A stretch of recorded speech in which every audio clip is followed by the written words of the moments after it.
Okie dokie. So let's get rolling here.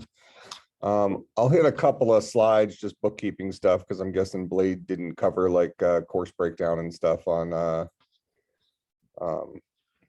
what is today? Wednesday? Yeah, because I wasn't here Monday, I was golfing. We won the event. It was a rescheduled event. It's not like I scheduled a thing for the first day of class. It just happened to be a rain out type thing, and so it is what it is. Plus we just hired him, so he needed some practice. All right, so we have a couple people online, or one person online right now. You should be able to see all my stuff. If you have a question, just scream it out, because I probably won't see your chat. A couple of announcements. First of all, I sent out the email about the Zoom link. You're expected to be in class face-to-face. If there's some reason why you just can't be in class face-to-face on a certain day, you can use the Zoom thing, or if you're have an excused sickness thing, COVID related, whatever, you can be on Zoom, but Zoom is not you're not expected to use Zoom as a I don't want to get out of bed excuse. So only use it if we need to use it, or if stuff takes a turn and we're back online or something. Hopefully that doesn't become the case. Secondarily, it doesn't look like we have a problem right now, but I know there's a lot of people on campus walking around not wearing masks and stuff. It's the campus policy, you got to put it on. I didn't make the policy, but you're not using my classroom for political statements, so you're expected to follow whatever the current guidelines are. So if they put a sign up that says you got to wear clown shoes to class, well, you go fight the fight someplace else, but put the clown shoes on for class. All right, so that's all there is to say about that, I guess. Let's see. This is us 300. Why isn't this guy on? Oh, that's why, because I don't use that screen. I use the TV, don't I?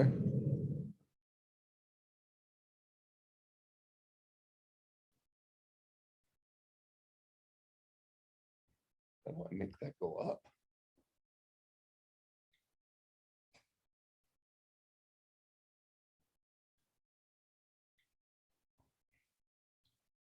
It's going to be interesting now that I'm in like a weird setting. Do I actually have to turn the system off to? I think I might have to.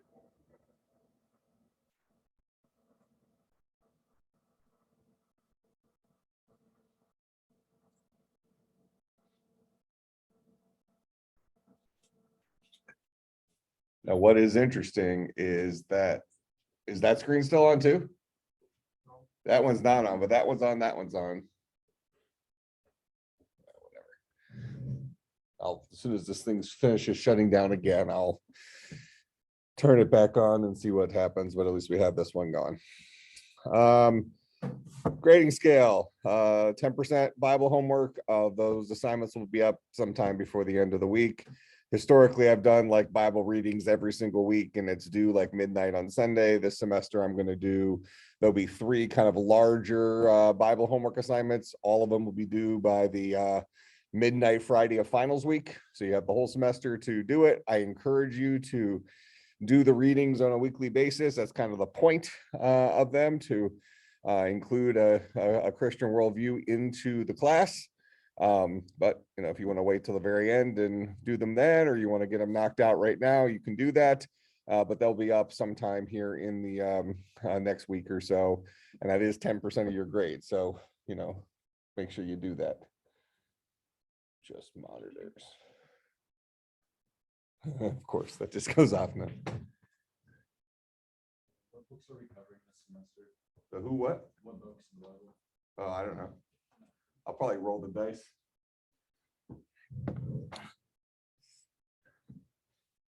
See, that's why I said it'll be up sometime this week, because I haven't come up with it yet. That's teacher speak for it. I don't have the assignment yet. But I don't know, it'd be something interesting. If it's all interesting, obviously. We on. Is this on now? Yeah. Awesome. Okay. As usual, bulk of your grade is programming assignments. The usual, so 50% of your grade is going to be programming assignments. Again, I grade them relatively easily. I want you to put in the reps, put in the time. We'll have that same self-evaluation as you usually do when you turn in your homework assignments. There's a self-evaluation template already up on Blackboard for you to submit along with the programming assignment. So you can tell me what went right, what went wrong, and maybe why it's not working or why you have nothing to show, that kind of thing. So with that in mind, you will typically get a better grade on your programming assignments than you maybe deserve if you struggled with it, because programming is like a sport. You're practicing with the homework assignments for the big game, the game being the exams. Midterm and final, each worth 20% of your grade. I have my usual policy that if you do better on the final exam than you did on the midterm, I'll replace the grade you got on the midterm with whatever you got on the final. Okay, so you have every chance to do well in the class. My job is to give you a grade at the end that is based on how well you've mastered the material. No late assignments outside of emergency type stuff. But don't come to me the week before the end of the semester with a crappy grade and you haven't turned in 2/3 of your assignments. Like, oh, can I turn these in late for partial credit? The answer is no, you can't. Keep up with the homework assignments. You're paying a bunch of money to be in school, just deal. Do your homework, learn the stuff, then you can get out and go make the big bucks. All right, questions about the grading stuff, any of that? Okie dokie. So we're going to be looking at data structures this semester, and we're specifically going to be using the C++ programming language. We go back to CSC300 or CSC250. You've heard me repeat multiple times. Computer programming is the skill set. The language does not matter. All right. So the fact that we're using C++ this semester, which by the way, I'm actually using C and C++ now in 200 instead of Python. So some of the stuff that you'll be learning in here over the first couple of classes is going to be the stuff that will be covered in 200. One of the nice things and less friendly things about C++ is it hides less detail from you. So you're getting to see actual memory and how pointers work and things like that. Now, what's nice about doing that in the first programming class that we have historically have not done it is you now are creating that technical base.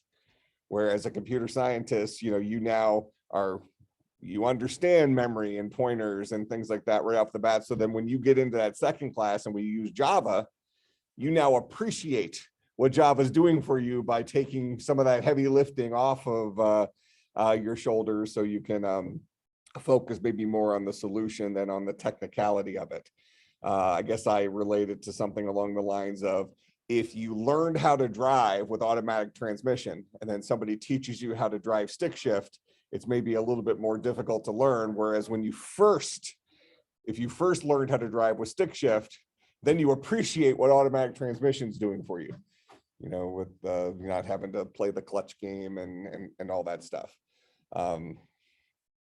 And I know maybe at your age, the automatic or the stick shift is still fun, but I promise you at some point it won't be fun anymore. You just want to be able to hold your coffee and hold your iPad at the same time while your car drives itself.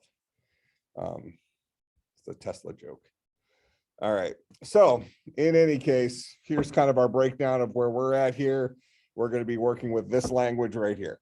So pretty old language, kind of from the 1980s-ish is when the C++ revisions kind of came out for the more modern C++ revisions, or object-oriented revisions came out for C++. I'll be reviewing some of the stuff from last time today, but in a new context, because we want to look at how do we create objects, things like that. We remember back to our slide of how do human beings solve problems, right? Memory, asking questions, repetition. Those are the ways human beings solve problems. 100% of programming languages will provide for us facilities for doing those three things. Memory, asking questions, repetition. Okay, so how do you create variables in C++? Same way you created variables in Java. It's a strongly typed language. So when you define a variable, you have to give the type. Int a equals 5. Char b equals the character a, that kind of stuff. We'll specifically be looking at strings a little bit today because strings have been something that's evolved over the years in C and C++. We will be using the more modern, friendlier string in here. But there will be situations where when we get into pointers and arrays and things like that, where originally, here, I'll actually just show you in our compiler here. Here's this dude.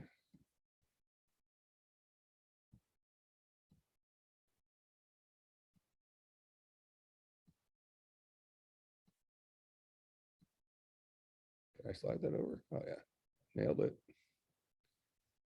All right, so forget about the stuff that's kind of below there. Historically, if you were gonna create a, how can I make this? Everybody read that okay? Good enough. Historically, if I was going to create a string in C++, I would create a character pointer. And this guy might be something like hello world, like that.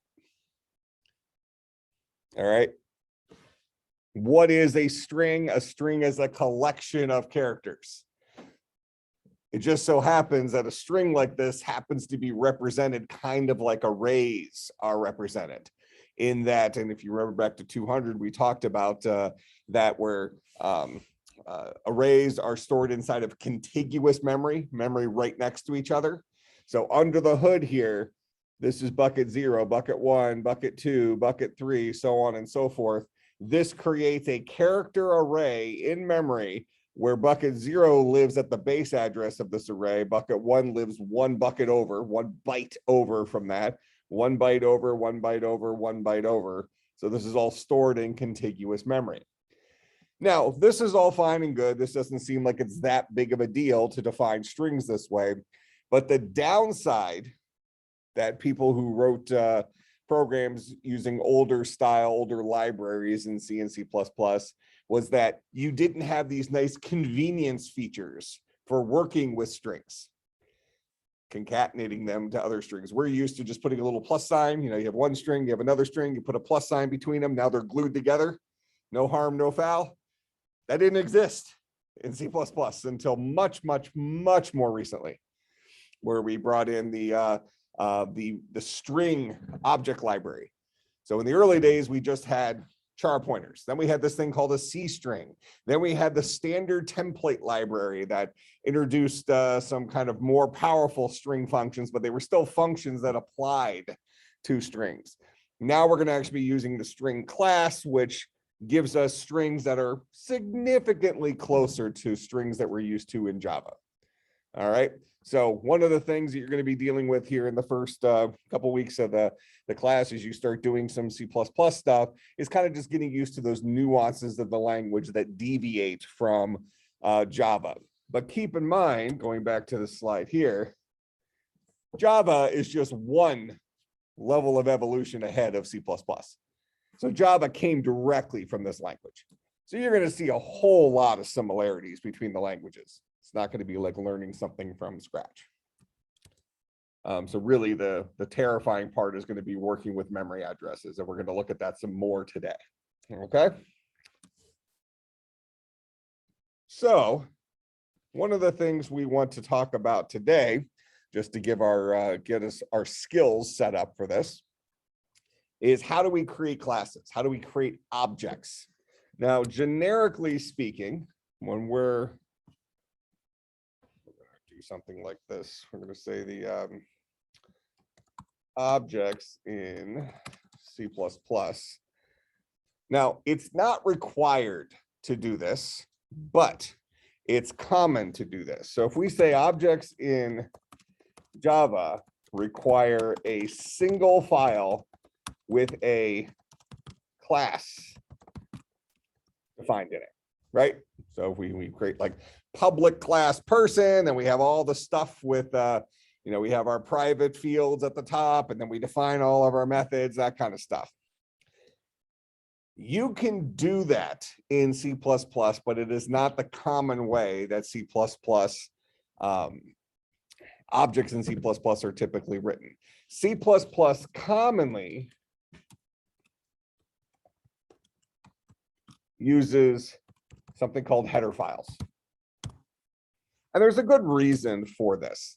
When you first see this, you're going to say, well, that seems like it's a bunch of extra work. Why can't I just put it all in one file? The reality is Java doesn't commonly use header files for a reason that's actually rarely used in Java. Built into Java, there is a tool called Javadoc. Have any of you ever used Javadoc with Java before? So Javadoc is a tool that you run in the directory where your Java program is, and it generates the documentation that's similar to what you'll find on Oracle's website when you're looking at the classes for Java. Like you go to look at the string class. Let's go in here real quick.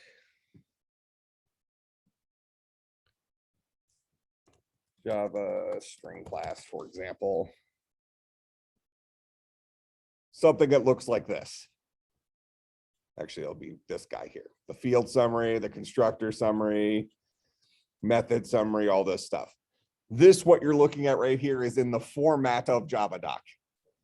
So it's not that commonly used by modern Java programmers, but the idea would be that you can write your code in its entirety, run Javadoc, and then whenever you need to quickly look at what are the capabilities of the class you just wrote, in this case, let's pretend like we wrote the string class. When you needed to look at what are the capabilities of the string class, you would just open up this HTML file that would have locally been created on your computer it's the output of the Javadoc program, and be able to see all the stuff that your program needs to do. For instance, we have this concat method. We're not seeing the code that lives inside that concat method. We're just seeing that there is a method called concat that is an instance method, because we don't see the word static here, and it returns a string, and it takes a string as a parameter. So we're able to see the capabilities of this class at a glance by looking at the output of Javadoc. But like I said, and we saw in here, most people don't use Javadoc. It was one of those things that sounded great on paper, but people just said, oh, I'm just not going to use Javadoc, and I'm also not going to use header files. So now what I end up having is especially as the project gets larger and larger and larger, you have no way of looking at the capabilities of your own code at a glance. You have to go and fish through and look at it with the syntax chunked in there. Now, some of our more modern IDEs, like Eclipse or something, have given you and you've probably seen this before, has a little arrow over on the side where you can minimize your method, right? So your method has, you have this, the header for it, then I have all the code. Well, you can minimize it so all the code hides and all you see is the header. Then you're kind of looking at what the contents of a C++ header file have in it. Okay, so C++, by its kind of convention, historical convention, it was pretty much required. Modernly, it's not really required, but I still teach it using this. Basically says, look, we're going to represent all of our classes as two separate files. One file is going to show this is what we're going to write. The other file is going to be the actual implementation where we actually write it. So effectively, our Javadoc will always be in our header file, where we can at a glance see what are the fields, what are the methods, what are the constructors for this class, and in some other file, we're exploding that out into the actual implementation. All right, and we're going to look at that by example today, but at the high level, does that kind of make sense? This isn't new stuff. It's just we're purposely going through the motions of creating some documentation for our code as part of the programming process, rather than commonly computer programmers don't document their code very well. Okay, so I'm gonna keep getting confused here because we're using this online. The reason we're using this, I mean, if you want to use a different IDE for C++, that's fine. Eclipse has a good C++ IDE. If you want to use a text editor or something like that, you can certainly do that. Pick your favorite IDE. If you are a Windows user and you want to use Visual Studio, you can. VS Code works for C++ as well, but it might be a little weird to get it configured so you can run it from within there. Bottom line is, I don't want to have to magically have to IT support a whole bunch of different installs of IDEs for writing your code, because the class is about data structures, not about the tools for writing the code. So whatever you're happy using is fine. We're going to teach it using this online gdb.com site, which when you log into, you can create your own projects and stuff and all that jazz. Okay, questions about that? Go ahead. So if using a server, you just want to share it to GitHub instead of share code. I think so. Is that a true statement? Yeah, because you're trying to send it to GitHub, so we know. Yeah, then do it with GitHub. Give me a link so I can look at your code. Yeah, it's fine. I've actually never used this before. This is just, so yeah, that makes sense. I don't care if it's on GitHub, as long as I have a way of looking at your code. If you've never used GitHub before, I would get a some sort of skill set of using GitHub. This looks like you can download your code right here. So if you wanted to use Git Desktop or something like that for kind of entry-level interfacing with GitHub, you can do that as well. Just when you submit stuff, give me a way of looking at your code online, not just a zip file that I have to, because I do a lot of my grading on my cell phone and zip files kind of suck to have to deal with that. Okay, so let's go and look at our header file here. So we're going to start off, you've kind of seen this class before, where we have we're creating an object for representing some information about a person. Okay, so notice the name of this file is a .hpp file. That's a header file for C++. Okay, so it's an HPP file. Now, when you look at this at a glance, what you're seeing is effectively that Javadoc stuff, right? Here are the fields, the private fields of this class. I'm going to have a string for first name, a string for last name, an int for the age. Those are the three pieces of information I'm going to keep track of for my person here. Okay, and I'm making those guys all private variables, so you can't directly change them. If you're going to, if you want to give the ability to modify them or to get that information directly, you would produce getters and setters for it. Or if you want to use the older naming convention, accessors and mutators, right? But they're just methods. Okay, then we have our public section. Here's our constructor. Notice the constructor name matches the name of the class, just like we did in Java. Nothing new there. And then I've also created a method here called display, which presumably is going to display in some sort of pretty format the contents of a person, what a person is. All right, so right off the bat here, what we should appreciate is what's nice about a header file is we can see the capabilities of this object all in one fell swoop without having the details of the implementation kind of blurring our vision. Make sense? So at a glance here, I can see what a person is. Now I've created a second file. Now, actually, first of all, before I go into there for a second, I mentioned a few minutes ago that strings have evolved over the years in C++. So I'm using a data type here called string. This guy does not exist in the core C++ language. In order to use this, I have to include this library called string. And we'll see this through lots and lots of examples as we go through the semester, but from a naming convention thing, whenever you see these little angle brackets around something, that means it's a library provided by the C++ installer.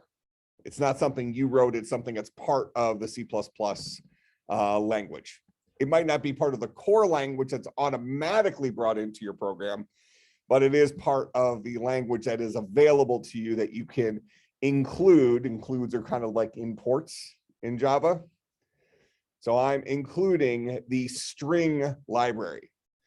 Typically, older libraries will have a .h on the end of it. You're including the header file of an older library. All right.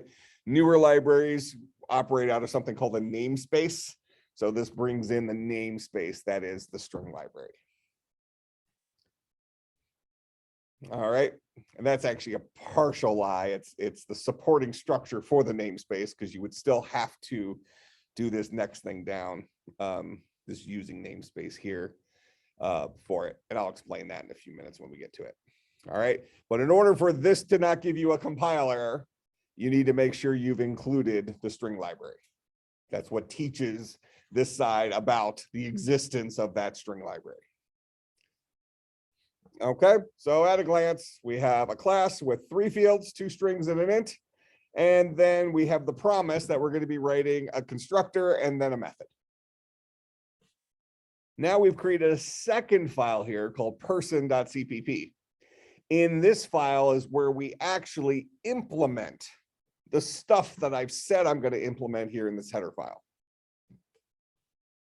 So notice here I've included, and instead of angle brackets, I have double quotes here. That when you have double quotes around it, that says, this is one of my files. You can find this in the current directory. All right. So I'm saying I want to include a file called person.hpp. That's this dude right here. Include that guy. Okay, great. So now I know this guy here knows about that header file I wrote. And now I'm going and I am implementing that header file. Here's that constructor. Here's that display method. Those 2 things that I promised I would do down here, I'm actually implementing them down here. And the way that they link back to each other is through this part right here at the beginning, where I say person : : This makes that link back to that other thing where I am saying I am implementing as related to this header file, this constructor. I am implementing as related to this header file, this method, which has a return type of void. So notice the return type comes before the method name that I'm implementing as related to the header file. All right. Just syntaxy stuff, nothing new programming stuff. Just you just get used to it by doing it a couple times. All right. So let's look at the constructor first. Building a person expects 3 different things: a first name, a last name, and an age. So 2 strings and an int. Just like we would have written this in Java, we bring those things in and we set the first name equal to the first name that was passed in, the last name equal to the last name that was passed in, the age equal to the age that was passed in. We're going to talk about this little syntaxy thing here in a few minutes. So for right now, just say, whenever you use the keyword this, what does the keyword this mean? In Python, it was called self. In Java, it was called this. What is that keyword used for?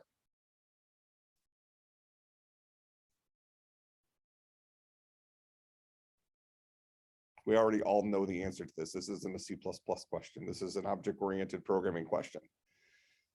Self or this is how an object refers to itself from within itself. All right. So whenever this particular instance of person wants to talk about himself, he says this. I'll usually read this as dot. This dot F name. This dot L name. This dot age. He's talking about his first name, his last name, his age, because presumably when we're writing objects, we're going to be creating more than one person, right? In my example here, I think I create a couple of people. But we'll talk about when you use a single dot versus when you use this arrow thing. Punchline is, for us, you'll always use the arrow thing when you're using this, but I'll explain why here in a few minutes. All right, so that's the implementation of the constructor. Pretty similar to what we would have in a Java program. Here's my 3 inputs, link them to your 3 fields, move on with life. Here's my display method. that returns nothing, but just does some stuff. Now, what I did inside my display method here is I showed you different ways of accomplishing the same thing. This is the C++ way of outputting stuff to the screen. This is the C way of outputting stuff to the screen. And here's an example of some string concatenation stuff, and then using the C++ way to output it to the screen. So I've just shown you some different examples of getting stuff out on the screen. Pick your poison, but the C++ version of this would be using the cout thing. Cout lives inside of this library here called IOStream. So standard io.h, this guy right here, this is the older C library for input output, standard io.h. That isn't to say you will never use it, because I do use it here. It's just an older library. It's been around for a few minutes. IOStream is a much newer library that came into existence with the introduction of C++. And actually, if I'm going to fix this real quick, I had my using namespace standard here. This is fine. It's not causing any problem, because when I included person.hpp here, what is effectively happening is this line right here is turning into the entire contents of this file. That's what include person.hpp does. It just brings all this crap into that other file without actually putting that crap into the other file. Because then all of a sudden that other file gets pretty verbose and, you know, scary looking and that kind of stuff. So this is entirely just an organizational type thing. But technically, I don't use anything from namespace standard in here. I don't think strings are strings part of standard. I don't think so, but we'll find out here pretty quick. So really, the first time I used that was in here. If I didn't say using namespace standard here, what I would have had to do is say, in order to use cout, I would have had to write it like that. Cout belongs to this namespace, so call the cout from standard namespace. I think we can all agree this is going to get pretty annoying pretty quickly if you have to do that. So that's why if we're going to use a bunch of stuff from a certain namespace, we say using namespace, whatever it is at the top. That gives us access to it. So when we say cout here, it happens to look for that symbol inside of the standard namespace and says, ah, found it. No, I know what you're talking about. All right. Just real quick here. My question is whether string is part of standard namespace or is it completely self-contained inside the string library? And we'll know with just a quick run. It is in the standard namespace. So I can put it in both places if I want, but I do need to use standard namespace over here because that's otherwise, here, I'll just show it to you here. I would have had to do std : string in order to use that string type.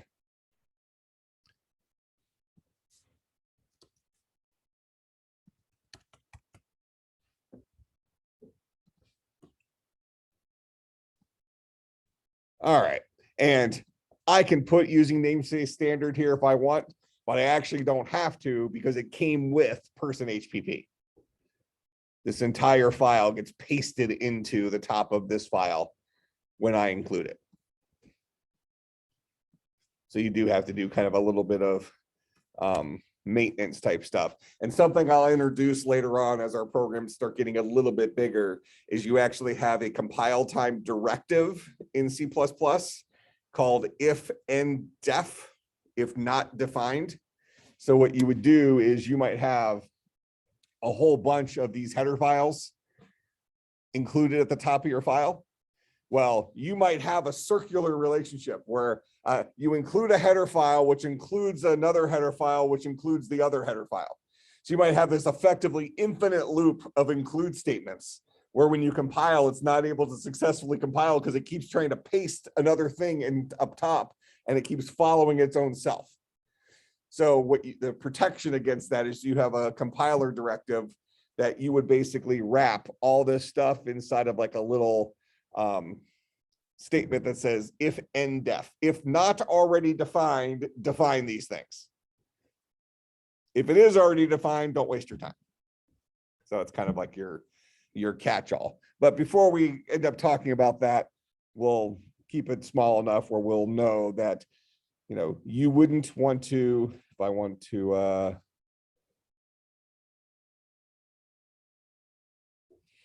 at some point when I have a good example, I'll force the infinite loop so you'll see it. All right, but for right now, it's probably not going to be a problem for a while. So here's my implementation of that constructor. Here's my implementation of display. This is the syntax for C++ output. So I'm kind of concatenating stuff together here, but I'm using the cout function, which kind of like Java's system that out.println, something along those lines. And the cout function, it's called a stream IO, comes from IO stream. And it uses these angle brackets, less than. So I'm streaming this string along with another stream, this string, whatever F name boils down to, along with the, a space, along with L name, along with space, age, along with the age. And then this end L thing here is the same thing, is the difference between in Java system.out.print versus system.out.println, where it automatically presses enter at the end to kick it down to the next line. So end L ends the line, or you could also do that if that makes you happier. You could just do the escape character for the line feed.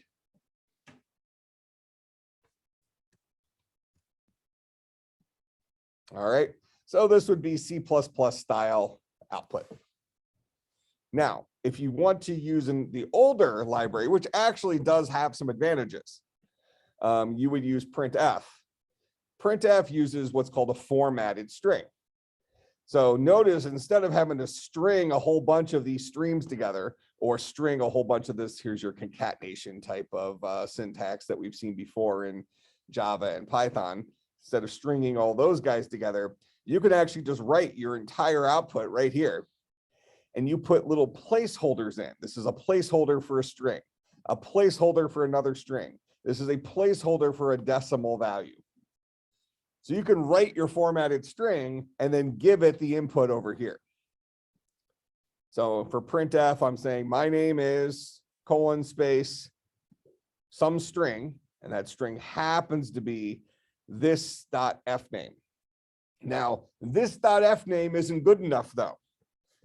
Again, I mentioned this is an older library from C. Much older than this animal right here, which is a more modern string library. It doesn't know how to deal with %s as being one of these animals. So instead, I have to, the more modern string library comes with an extra little function, .c_string, that will convert the new style string into an old style string, so that it can be used as a placeholder for %s. This isn't necessarily that dissimilar from when you looked at Python, when you were using concatenation in Python, and you had to turn an int into a string using the str function. All right, just the concatenation in Python requires both sides to be a string, whereas the concatenation library in Java did not. Only one of the sides needed to be a string. The concatenation library in C++ and C, of C++, because we're using the string library, does require both sides to be a string, just like in Python. And we'll see that here in our third line here. All right, but here's my formatted string. Anytime we have a %something, that's a placeholder for, this is a placeholder for a old school C style string, old school C style string, old school C style decimal, which is a modern decimal as well. So some kind of int. And then here's where I convert my F name to an old school C string, my L name to an old school C string, and then my age works just as is because it's an int. Those have been around since day one. So this will get me, my name is whatever the thing was put in as. I can also then create a brand new string. I just called it combined string here. And I used concatenation that you should be familiar with from languages like Java or Python. And I said, I want this string concatenated with a space, concatenated with this string, concatenated with a space, followed by the word age, colon, space, concatenated with. Now, if we were in Java, we can just concatenate on the H. But in Python, as well as C++, the concatenation operator, that plus sign, requires both sides to be a string. So I have to use one of the string library functions called to_string, which is basically the same thing as in Python when we had that function just called str that converted something into a string. I'm using this function to turn this number into a string, so that ultimately this guy's a string. And then I'm using cout to display my combined string thing here. So the display method here is going to display stuff 3 different ways. C++ way, C way, concatenation, then C++ way. Pick your poison, doesn't matter, but here's the ways of getting crap out onto the screen. All right, so any questions about the header file and our implementation file, the CPP file? So using this as an example, you can create any sort of object now, and through some practice, you would get the kinks out, any little syntax issues you're going to have, that kind of stuff. All right, so just like before, we mentioned that all programs begin and end with main. That's true in Python, that's true in Java, that's true in C, C++, Objective-C, C#. We're looking at C++. So somewhere you're going to have a method or class called main.cpp. You can even still call it main.c. That'll work because the compilers most of these use is a modern compiler like GCC, the GNU C compiler. And it knows about C and C++, so it'll just figure out what you mean. But naming conventions for C++ is if your file is called .cpp, it'll compile using the G++ compiler, which is the C++ compiler. So for us, you can just always name your main file main.cpp. Okay. And we're going to be doing some, actually, I do some output here. So because I use cout here, I need to include IOStream, and I also need to say using namespace standard. If I don't say using namespace standard, I would have to say standard : before all the couts. All right. But I also intend to create instances of my person class here. So I'm including person. Make sense? What time are we out? 55? Good. All right. So here's my int main. So this is similar to public static void main in Java. Now, Java requires you to take parameters in your public static void main. C and C++ don't require it, but it supports it. So we would say something like int argc char pointer argv, like that. Would be the parameters you could put in there for command line arguments, but it's pretty rare for us to in modern programming to use command line arguments. So C and C++ allow you to just leave the parameters for main blank, since we're not going to use them anyways. This first thing is the number of arguments. This is the argument count that was passed in. And this is an array of strings is what this guy is. So this is a char pointer array. Actually, it would be written in C++, it'd be written this way. an array of character pointers. That's a collection of strings.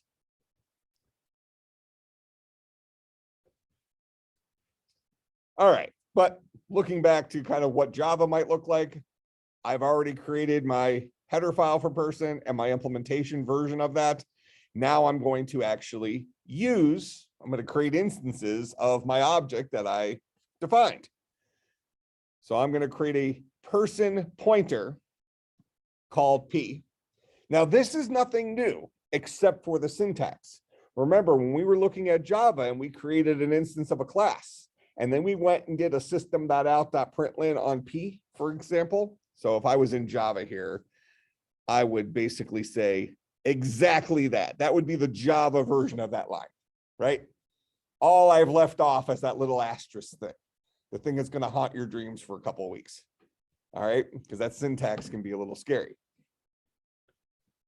But when I went and did a system.out.println on that variable P here, what printed out? Memory address, right? You had the weird looking memory address in Java that would print out only if you called upon one of its methods or something like that. Did you get an actual output? If I were to create an instance of this and then say system.out.println P like this line would print out a memory address. It was a pointer in Java. Pointers exist all over the place in Java. Java just didn't require us to use a special syntax for working with pointers. In C++, when we create a variable, all variables have the variable type and then the variable name. So right here, I'm defining a variable named P, and I want it to hold something. What do I want it to hold? I want it to hold the address of an object, the address of a person. So the type of value that we're holding here is a person pointer. That's what that asterisk says. This is a pointer type, which is just holds a memory address. All right. So I'm creating two instances of person, P and P2. First one is Mike Lippman, 21. Second one is Mr. Gonzalez, 8. Then I'm calling the display method for each of those, which should give us some output.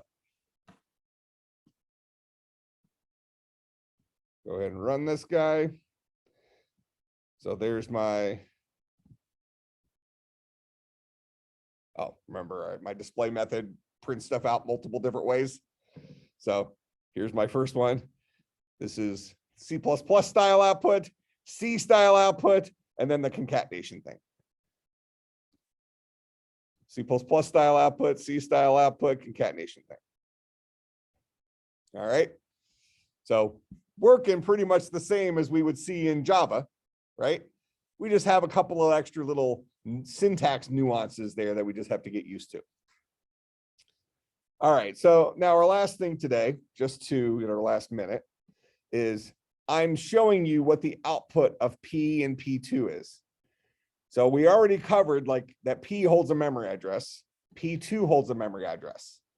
That's the value that is held inside that variable. So when I display the value that lives inside of P, I'm getting this guy right here.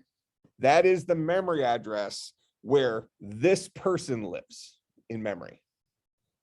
When I say print out the value of P2, I'm displaying this memory address.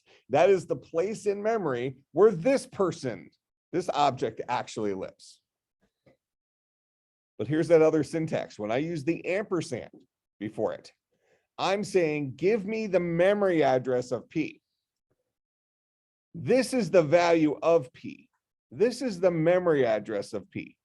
The difference is the address of P, this is where in memory does this variable live, not the contents of the variable, but the variable itself. When you create a variable in any programming language, you are mimicking the way human beings solve problems using memory. So if I'm going to create a little variable called P, I got to put that guy somewhere in memory. This is where we put it in memory. This is where the operating system assigned a little bucket in memory to hold P. And P is a place that holds a memory address.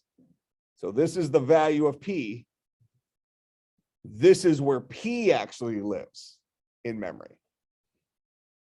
All right, makes some sense? All right, so for Friday, review this stuff. There's a threat of an in-class quiz on Friday covering this pointer stuff. So maybe go and write your own object, get some practice. On Friday, we will start talking about linked lists. All right, questions, comments, concerns, bribes. All right, I'll see everybody on Friday. And video for today's class will be up here in 20 minutes or something like that.